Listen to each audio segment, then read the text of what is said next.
More than 24 hours after the shocking crash of AI 171 from Ahmedabad to Gatwick, London, has raised questions about what went wrong. In the last 24 hours, several theories have been floated about what could be the reason for this crash. While AI 171 may be the first Dreamliner 787 crash in its history since inception, but in the last couple of years, there have been several issues which have cropped on the 787.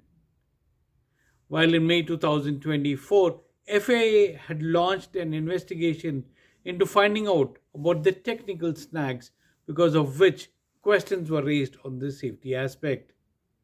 It may be also noted that a whistleblower, an ex employee of Boeing, had raised questions on the long term usage of Boeing 787 and, as a whistleblower, had alerted the authorities. Another ex Boeing employee had been found killed the same year. So there is a lot of answering that the Boeing company will need to do as far as questions are raised. With India being one of the biggest markets of the Boeing, questions need to be asked. And that's what the victims' relatives will definitely be asking the government to investigate and find out as to exactly what went wrong with AI 171. AI 171 tragedy is a grim reminder of two similar crashes where the aircrafts had crashed just after takeoff. People of Bengaluru, remember the February 14th, 1990 air crash at HAL Airport in Bengaluru, where it crashed just seconds after takeoff. A similar tragedy on 1st January 1978, where an Air India aircraft took off from Mumbai and plunged into the sea, leaving all 213 dead. The death of 241 is something which has sent shockwaves across the country and the world. With 53 British passengers also in this aircraft, there's a shockwave even in the United Kingdom on the loss of its citizens. While a lot of speculation is on about what could have gone wrong, the investigation agencies are now looking at this with a lot of concern.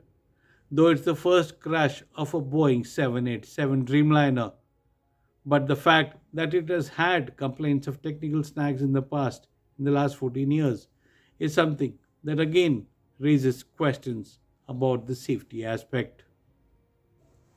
The government of Gujarat, government of India, Air India, and others have come forward to lend a helping hand.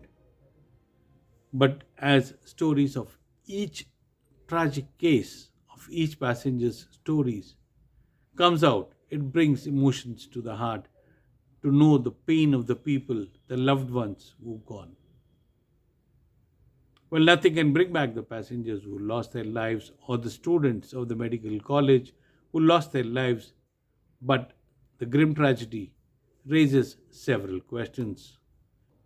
Well, investigations have started into this entire tragedy to find out what went wrong. There's an investigation happening from Air India side. There's another investigation team of the Boeing which is looking into the matter, and also there's a team from the UK which is probing the tragedy. In the recent years, India has emerged as the fastest growing aviation market. And given the thrust on privatization of airlines and aviation industry per se, questions are raised about the safety and security norms, whether they are followed or is it the profits that take precedence. There are several questions that need specific answers, even in the case of AI 171, as to whether adequate time was given for maintenance check. Because the aircraft which came from Delhi to Ahmedabad and then was flying from Ahmedabad to Gatwick, did it get enough maintenance checks? Several questions will be asked, several are being speculated, but only an investigation by specific and qualified authorities will raise the doubts and the questions on the aviation company. Whether it was the airline's fault, whether it was the aircraft manufacturer's fault or whether it was a maintenance fault, because there are multiple agencies which are involved with it. The truth needs to come out to give us the confidence to fly again safely. And that's what is the expectation of every flyer, and especially the relatives of the victims who want answers as to what cost them these losses. Vijay Grover, Bangalore.